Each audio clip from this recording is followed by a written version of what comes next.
Hayag soon maayong adlaw o maayong gabi.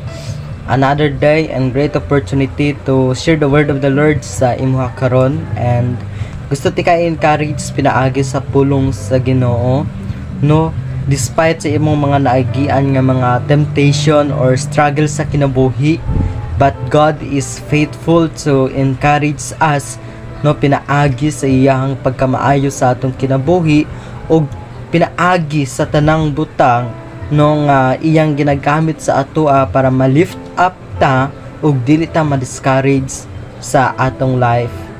And ang pulong sa Ginoo nga akong i-share sa imo karon makita sa Romans chapter 8 verse 2. Ana ang pulong sa Ginoo: kay ang balaod sa espiritu nga naghatag og kinabuhi diha sa pagkahiusa kang Kristo Jesus nagluwas kanato gikan sa balaod sa sala ug sa kamatayon. Grabe no ang kamaayo sa pulong sa Ginoo.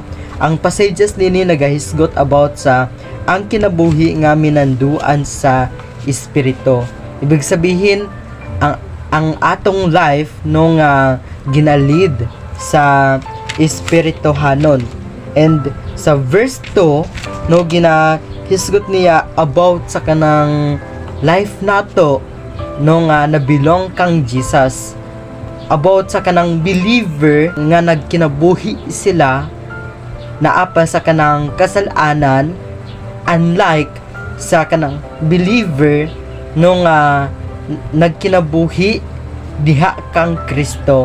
Kay sometimes man gud ang understanding nato about sa believer or magtotoo ni Kristo is automatically is nabilong na kang Jesus.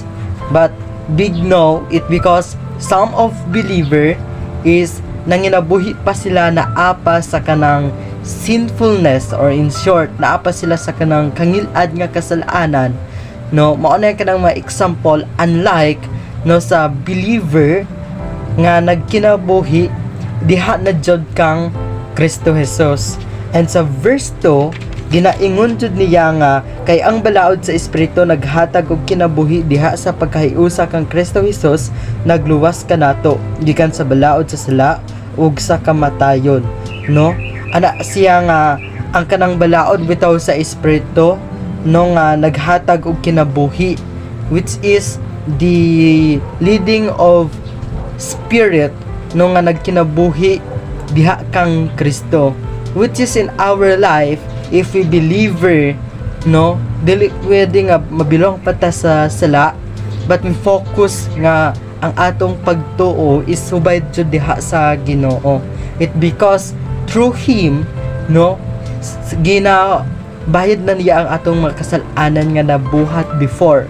That's why gina-encourage ta sa kini nga scriptures as a believer of Christ. Dili pwede nga ang atong kinabuhi is duha ang kanang kapadulngan, and dili pwede nga ang atong kinabuhi is always ta no kanang nabilong bitaw sa pagbuhat og kanang mga kasalanan before, no nga grabe jud kay kangilad ang atong kinabuhi because naatay kanang mga in short bisyo ug uban pa. But if we belong in Christ, natay kanang mga bisyo, and we need to kanang abandon no that kind of kanang addiction sa atong kinabuhi.